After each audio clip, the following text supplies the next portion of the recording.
As I've gotten older, I've been thinking a lot about what makes a city great. Is it walkability, nightlife, affordability, or something more intangible? A vibe, if you will. All my Canadian gas-pilled besties know to drive down Highway 401 to experience 18 lanes of pavement paradise. This video is heavily inspired by Cities by Diana. If you haven't heard about her, go check her out. But in this video, I will be defending my hometown of Ottawa, Ontario, because it's been shit on for far too long. What do you suggest for people to do in Ottawa?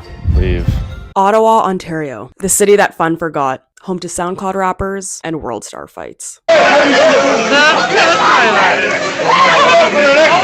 RIP to the Rideau Street McDonald's, forever in our hearts. You might be asking me, does Ottawa really need defenders? I mean, they're the second biggest city in the province. But to that, I give you this viral TikTok from 2023. I'm not gonna lie, Ottawa is affecting my mood a little bit. It's making me grateful for living in Toronto because this shit is just dead. I'm out here roaming the streets at 9 p.m. because there's nothing else to do. Where the fuck is everybody?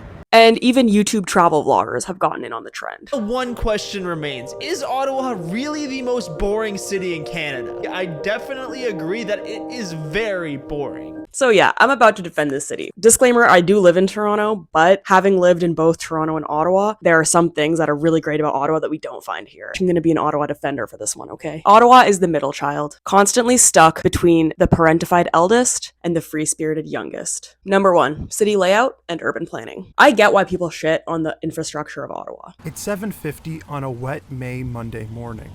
I'm standing outside on Spratt Road waiting for my bus to get me to my job downtown. The schedule and app say it should be here, but it's not. I'm just left here and asking, dude, where's my bus? It is very car dependent for most of the city, but Toronto has less infrastructure per capita to accommodate riders than Ottawa does. Ottawa recently built a light rail system that did get off to a rocky start. Good evening. It's now week 4 with no train service in the capital, no date on when the system will be back up and running. But I have heard it's really improved. There's also an extremely vibrant bicycling culture in Ottawa, much more than there actually is in Toronto. If the pedestrian experience is a weak point of Ottawa, the cycling experience is a strong point. What really makes Ottawa stand out is the excellent system of multi-use pathways that let you opt out of the road network. Pedestrians and cyclists are mixed in a way that isn't totally ideal, but in return you get consistent routes covering good distance with serious separation from cars. Doug Ford would hate it here.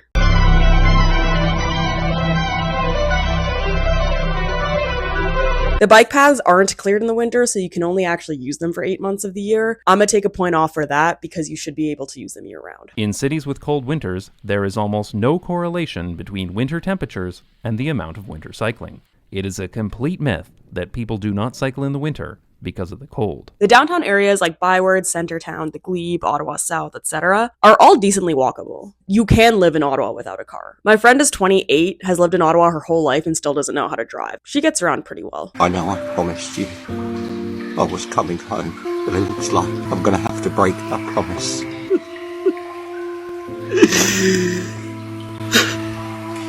You can also commute in the winter by skating on the Rideau Canal. Very Hans Springer vibes. The coolest thing is to have a parliament but also a king. We want to make sure that all our world leaders are corrupt and we complain about them and then we re-elect them over and over.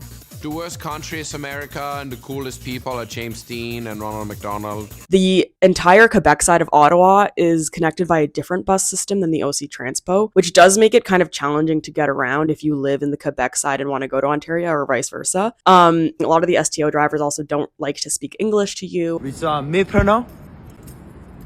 Méprenant Québec. Français. Barbecue. They should just be unified into one, like sort of like the GO train. Overall score for walkability and transit. In my experience, it's not terrible, okay? If we're doing the downtown, like Glebe, Ottawa South, Byward, I would say 9 out of 10. You do not need a car. But other parts of the city, it's more like a 5 out of 10. So let's round it and give it a solid 7 out of 10. Maybe that's generous, but this is my video and I've only ever lived downtown Ottawa. Second category, entertainment. This is the big one. Every single person calls this place boring. I just landed in my hometown, Ottawa, which is supposedly the most boring city in all of Canada, and 9th in the world. As far as I can tell, every source I can find agrees. Hear me out. I don't think it's that much more boring than Toronto. No, wait, don't click off the video. Ottawans tend to spend a lot of time with their close friends in comparison to bigger cities. Every time I go to a bar or a club, it's full of friend groups of 4 or more people, which also might push the boring reputation to tourists because they feel that it's a bit harder to meet people since everyone's already in their own distinct groups. I've also never paid for cover in an Ottawa bar. I personally tend to have more fun when I'm not spending as much money. I know that's different for everyone. You're not going to find fancy booth bottle service clubs in Ottawa. Besides that, the nightlife has all the same problems as Toronto. 2 a.m. close, a lack of public transit options to get home, expensive rents for the venues. However, the government of Ottawa has noticed the faltering nightlife, and they've even created a night council. Meet Mathieu Grandin, Ottawa's first nightlife commissioner. Grandin's mission is to develop and promote Ottawa's nightlife economy, collaborate with businesses, artists, and residents to create a lively, inclusive, and safe nighttime environment. And they've also opened a massive electronic music club downtown. Ottawa wants to be like Montreal too, so they have a ton of festivals that go on every year. One of the largest music festivals in the province, Blues Fest, actually happens in Ottawa. It's always hilarious because everyone is either a drunk teenager or with their 2-year-old child. Very European in that way. The coolest sport is probably cycling and the long ski jump. As a Dutch Canadian, I'd be remiss not to mention the Tulip Festival, which happens every year. The Netherlands sends hundreds of bulbs of tulips to Canada to thank them for freeing them from the Nazi occupation in World War II. I love the Tulip Festival. I think it's pretty unique. There's not that much like that in Toronto. If you want to go to the Gatineau side of things, you can head out to Igloo Fest, which is also a Montreal transplant. It's an outdoor rave that happens in mid-February. Quebecois love being outside in the winter. Don't ask me why. Snow. We need more snow. Can't have enough snow. Indeed. Or if you want like a kid-friendly version of that, there's Winterlude, which is sort of like if Disneyland was icy. There's ice sculptures everywhere, like slides made out of ice skating, the maple taffy things. Somehow seems like something that would happen in Japan. I don't know why. I think looking at the mascot. But yeah, Winterlude is great. Something else that also feels very different from the culture of Toronto, where in the winter we tend to just kind of write those months off. I love that in Ottawa there's like this vibrant culture of doing things in the winter, even though it's cold. Outside of nightlife and festivals, there's also a very big outdoorsy culture in Ottawa. My friends there are constantly hiking, skiing, skating, canoeing. They're just outside, okay? People there love to be outside. We've walked and canoed 90% of the way from the ocean to the Rockies and back. Did not think that this wasn't a thing in Toronto until I came here and realized how hard it is to actually leave the city and go into nature. In Ottawa, it's very easy. You can literally take the bus to go to the national parks. Maybe they don't go out as much at night because they want to wake up early to go hiking. I'm gonna give it an 8, entertainment-wise, okay? I don't think it's the city fun for God. I think it's a city people make their own fun. If you have the energy and take the time, you can find something for yourself in Ottawa, but it's definitely less of like a clubbing going out culture. I do think it takes a specific kind of person to live there.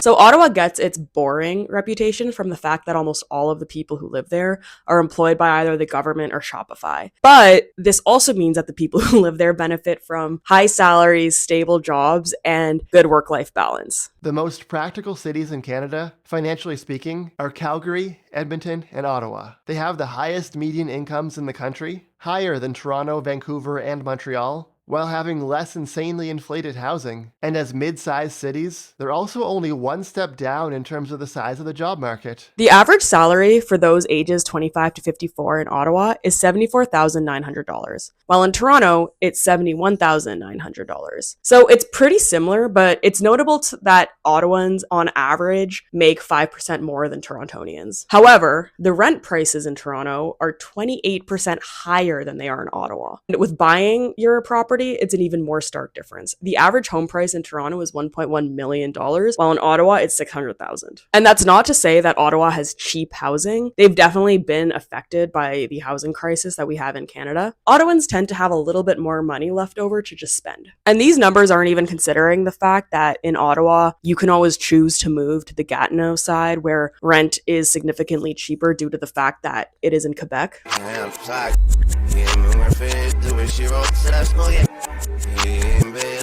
So, that being said, what do Ottawans gain with these higher salaries and lower costs of housing? Hobbies. Whether that be playing club volleyball or singing in a church choir, every single Ottawan has hobbies.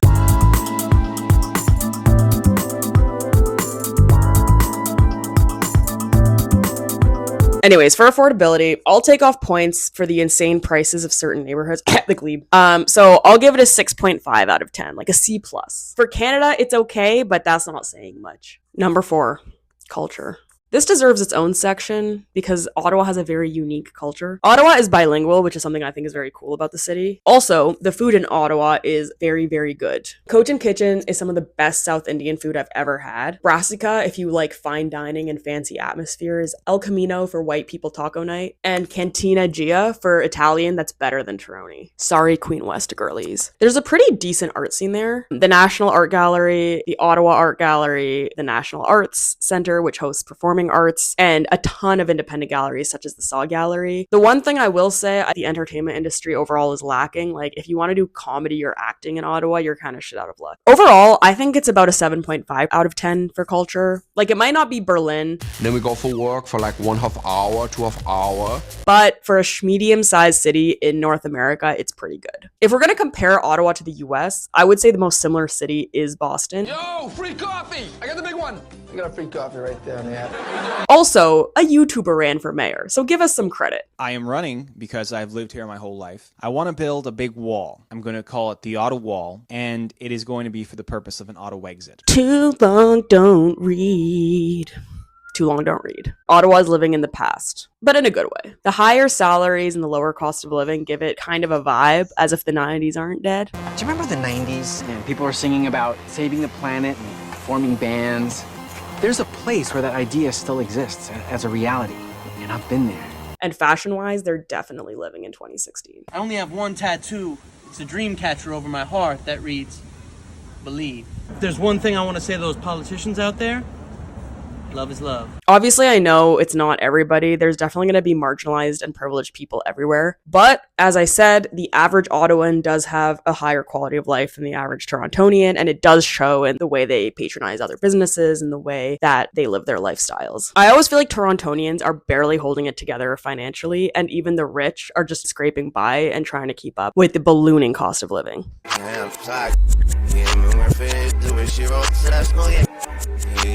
In Toronto, everyone is working a main job and then also trying to monetize their passion at the same time. It makes it tough to be friends with people in Toronto because people are always either working or just exhausted from taking a 2-hour commute. So, visit Ottawa. It's certainly not as boring as people say. I do think the reputation is a bit overblown. Or maybe I'm romanticizing it because I grew up there and I'm living in the past. I've been to many cities in the world and I actually would give Ottawa an 8 out of 10. Like, if you live in downtown.